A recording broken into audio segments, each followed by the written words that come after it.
Spaghetti. Bird that fights snakes.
Follow cues without a visible human trainer. On this parrot, has this been circling?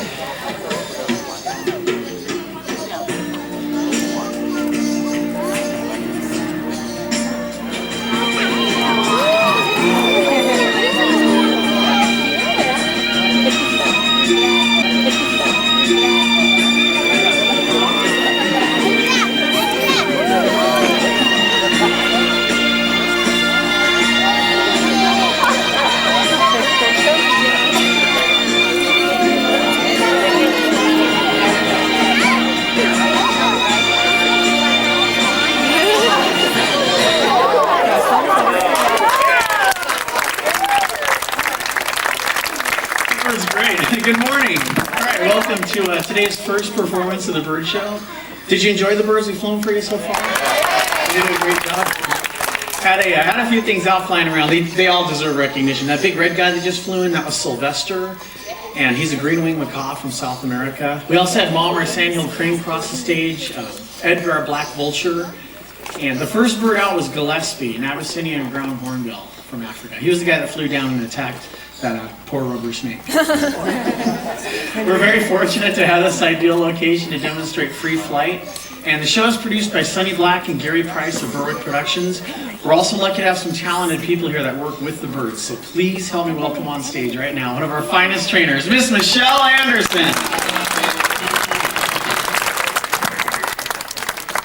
Thank you. Well, the bird show has been a part of the Wild Animal Park now for about 20 years.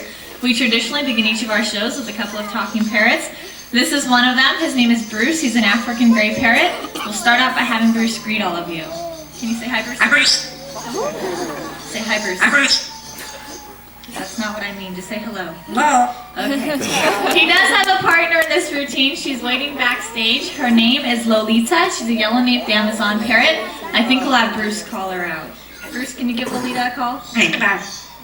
That's hey, come here. Not very polite, but it does work. Now, if either of these birds do anything that you like, don't be afraid to clap. It lets them know you're having a good time. They do know what that means. Right there is Aaron Rivera and Miss Lolita. All right. Hi, Aaron. Hi. How about you have Lolita say hello to everybody? Okay. Say hello. Hello. Good. Okay. Hello. Now that she's finished Hello. saying, now that she's done, okay, we're gonna have these. That's enough. We're gonna have. Hello. Hello. Aaron, Hello. what are you doing? Hello. You said everybody. Hello.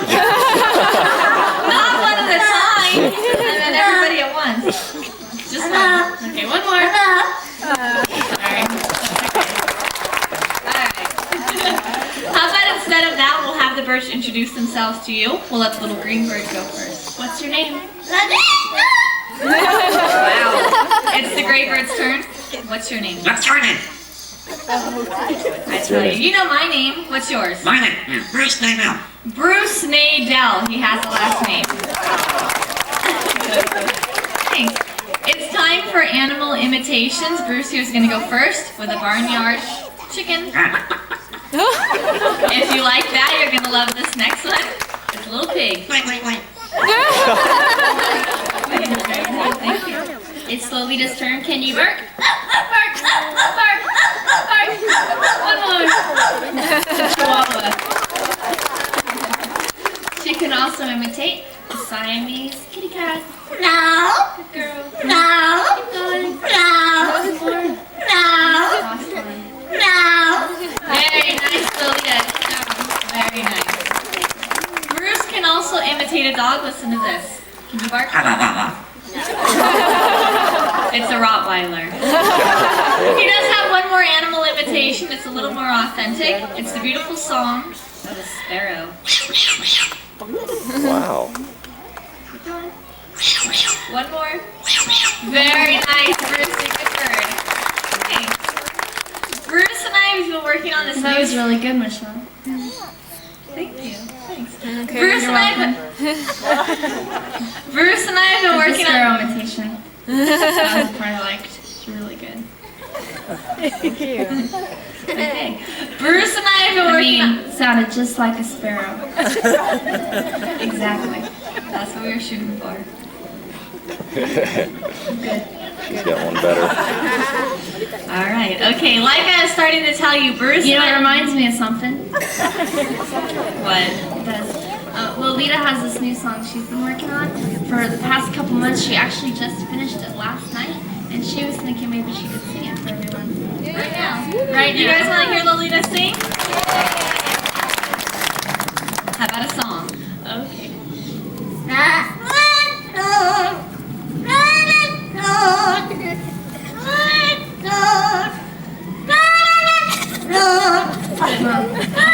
Lovely. Second verse. Wait a minute. Second verse. Yeah. How many verses are there? 38. Aaron, we don't have time. No. Okay. Big finish. Hey, nice, Lolita. Good girl. That was pretty. Thank you. You're welcome. Hey, you know what? Since Lolita had a chance to sing, maybe Bruce here could sing. He sings. He actually does. He has a little song he can sing. Do you want to hear it? Yeah? Okay. Let me check with him. Do you feel like singing? You do? Okay. Here we go. A musical piece by Bruce Nadell. A one and a two. Can you sing? It's a short song.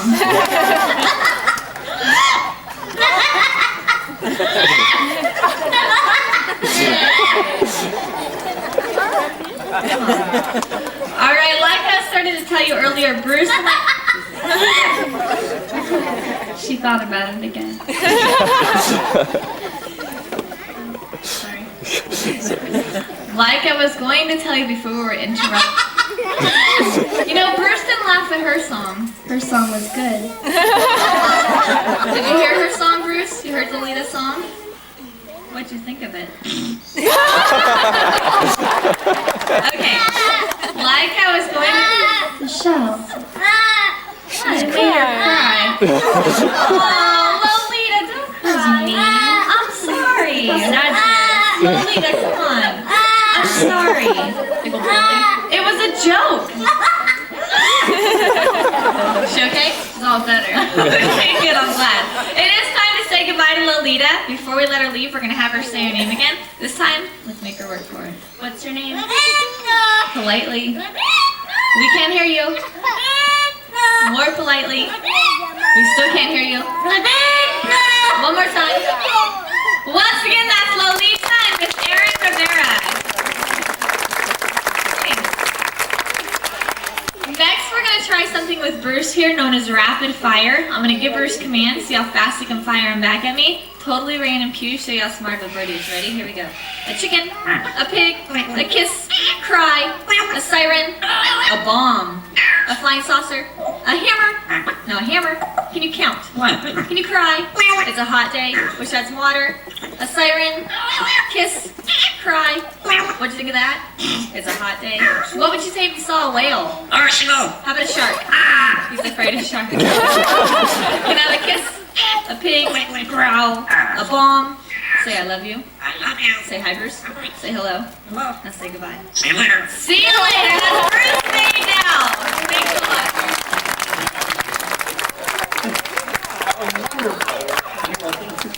This guy's name is Poncho. He's a yellow-headed Amazon parrot. Amazing bird. He sings songs, but before he sings, he'll greet everybody. Okay, can you say hi? Hi. Can you say that softer? Hi. Also, before he sings, he likes to warm his voice up first. It's professional. Can you warm up?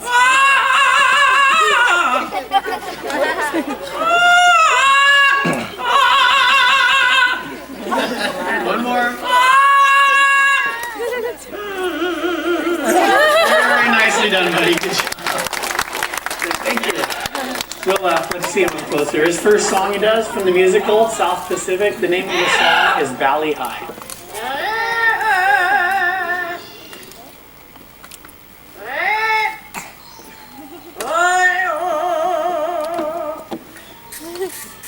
That's it. Okay. Short version of that song. Actually, his next song's a bit longer. You might recognize this too. It's a Tony Bennett song, a song about San Francisco.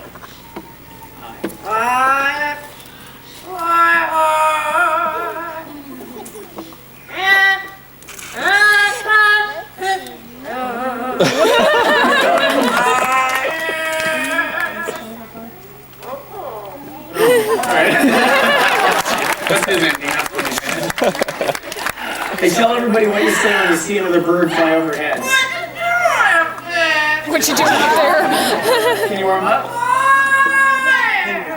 Can you hit a high note? Yeah, very nice.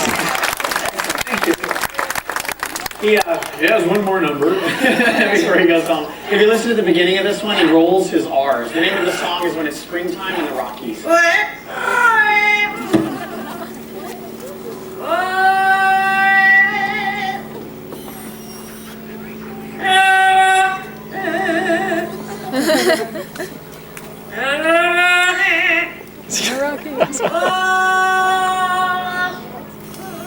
Parrot with my bra. Yeah, that was wonderful. Good job, buddy. Thank you. Yeah, he has to return to his dressing room now. Say goodbye. Goodbye. Goodbye. Very nice. Once again, Poncho, the singing parrot. Very nice. All right, next we're going to show you something pretty unusual. It's a type of bird found in parts of Africa as well as parts of Europe. This bird is known as the Egyptian vulture. Our Egyptian vulture's name is Tiba. He's about 10 years old now. Now, a vulture's diet consists primarily of carrion, which is anything that's been dead for a while. Although in Africa, where you find Egyptian vultures, you can also find ostriches. And the Egyptian vulture has grown quite fond of the ostrich egg.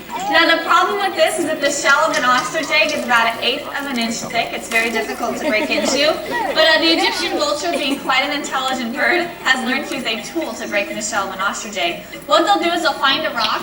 They sometimes travel quite a substantial distance just to find the right size rock.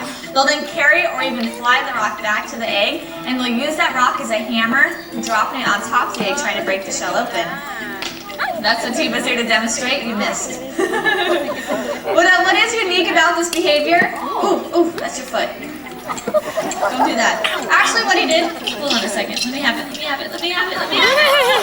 Okay. Gotta fight with him there. Actually, what he did is he put a little hole in it. This is kind of bad, and I'll tell you why.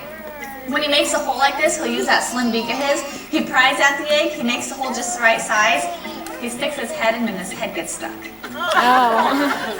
He starts walking around. He has a big egg head. We don't want that. I'm gonna put the hole on the bottom. Hopefully, he'll amuse us and maybe think it's a new egg. If he rolls it over, we'll just let him pick at it. He is pretty smart. But like I was saying, partially learned, partially innate. The Egyptian vulture, he did it on the other side too. Okay. The Egyptian vulture is actually the only type of vulture that can learn how to perform this behavior. If you had a group of turkey vultures watching this behavior done, they'd never be able to figure it out. It is specific to the Egyptian vulture. Don't get your head stuck. Okay. Actually, he did. He got his treat out on the inside. Also, like I was telling you, Teba's quite the intelligent bird. To give you one little example how intelligent Teba actually is, when he came out here, he broke his first egg. We decided that we were going to teach Teba how to exit. While we were all sitting around brainstorming how we're going to teach Teba how to exit, he did it on his own. He pretty much figured out that once the egg's broken, there's no reason to stay out here with me, so he just walks off the same way he came on. He did a great job. That's Teba, our Egyptian vulture.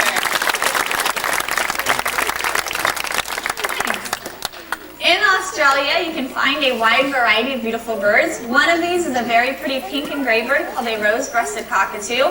These birds are known for traveling in very large flocks, or colonies as they're called. They sometimes number up to 200 to 300 birds flying together at one time. They're also quite intelligent. We would love to demonstrate that for you. But in order to do so, I need the help of a volunteer.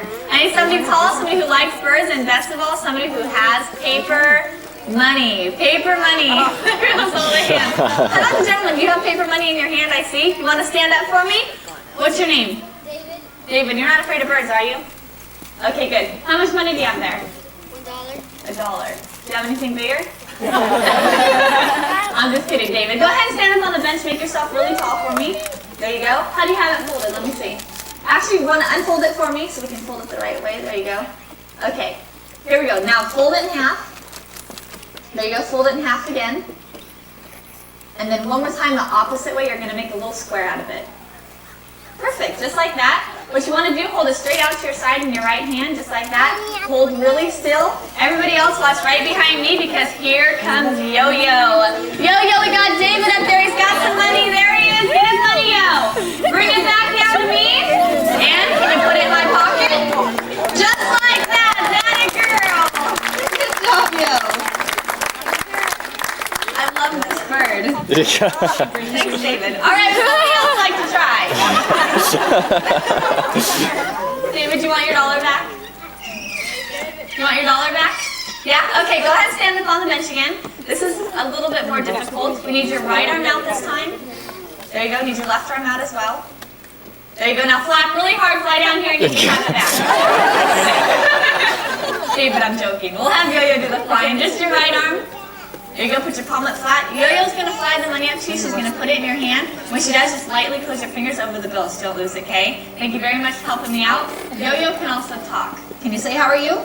I've never been better. Take the money all the way back, put it in his hand, and come on home. Have it in for David and Yo-Yo, our Rosebreasted Cockatoo. The next bird we like to share with you is also from Australia. He's big. He's really big. He's bigger than Yo-Yo. He weighs about 90 pounds. He stands over 5 feet tall, and his name is Maxwell. Maxwell is an emu from Australia. We've had Maxwell the emu for quite a while now, and what we've been doing every single day, we have been training Maxwell with a highly sophisticated training method known as the positive reward system. We'd like to show you how the positive reward system has been working so far with Maxwell. We've been training him every single day. He comes out here on stage. He runs down here. That's what we wanted him to do. So you show him that he has done the behavior correctly with a positive reward, his favorite treat, rat-type pellets. Then you give him a secret emu hand signal. He responds instantly. He turns on a dime, and he races all the way back across the stage down there to Aaron. Look at him go. Wow. Now, as soon as he reaches Aaron, once again, Maxwell the emu has done the behavior correctly. So Aaron, in her infinite training wisdom, knows to offer another bite of delicious rat-type pellets. She will then administer yet another secret emu hand signal, and look! Maxwell sees the hand signal with his peripheral vision. He stares at it for a while. The visual image is transferred to the brain, where the brain processes the information. Eventually, once the brain is done processing, it will send a small electrical impulse down the neck. Okay. And with no other encouragement whatsoever, he takes it upon himself to turn and... When he gets down here, the whole thing's repeated. We've been doing this for 20 years. This is all we've gotten so far. This is all we've been able to train him to do.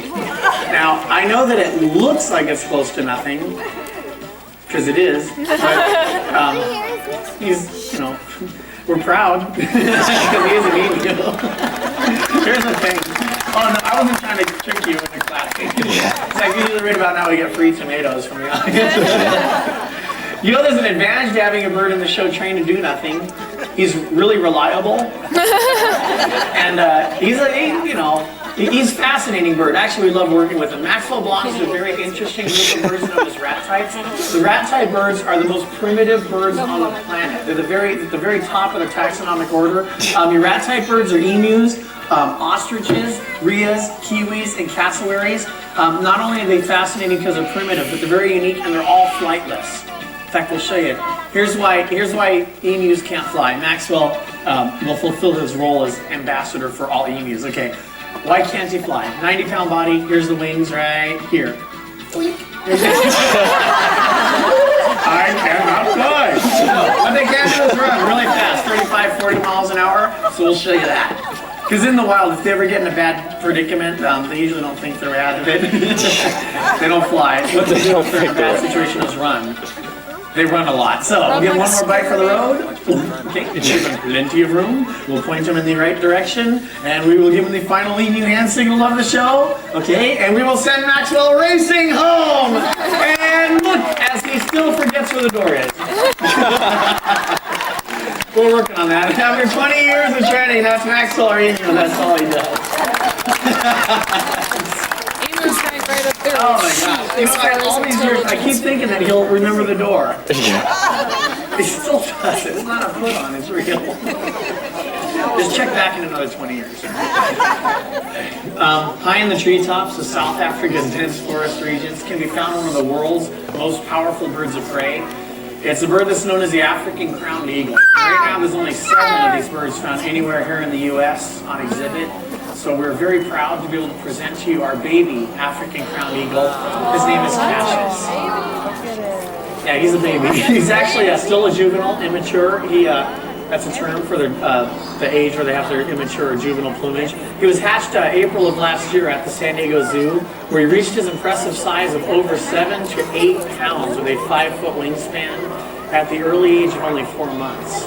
And right now he's still in that juvenile plumage, but as he matures, he'll gradually change into the darker shades of the adult plumage, at which time he may be paired with a female to become part of a very special breeding pair. It was decided that until that time, he'd best be suited for our educational program here at the park. The crowned eagle is not the largest eagle in Africa. However, these birds are considered to be the strongest of all African birds of prey.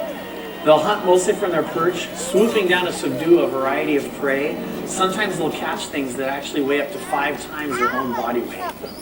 Their diet consists primarily of monkeys, but they've also been known to carry small antelope weighing up to 40 pounds to nests over 80 feet high. Good night. Although the African crowned eagle is not currently listed as endangered, their forest habitat is disappearing at an alarming rate. The global needs of our human population has put a greater demand on these birds' forested areas. And even though zoos have demonstrated that birds like Cassius and the California condor can be bred in captivity successfully, these efforts are useless if there's no home to return these birds to in the wild. So we certainly hope that by bringing Cassius before you this morning, by showing you his regal beauty, and by telling you just a little bit about him, that it will hopefully help increase your awareness of the very important need for habitat conservation worldwide. We're very proud of him. Once again, his name is Cassius. He's our African crowned eagle.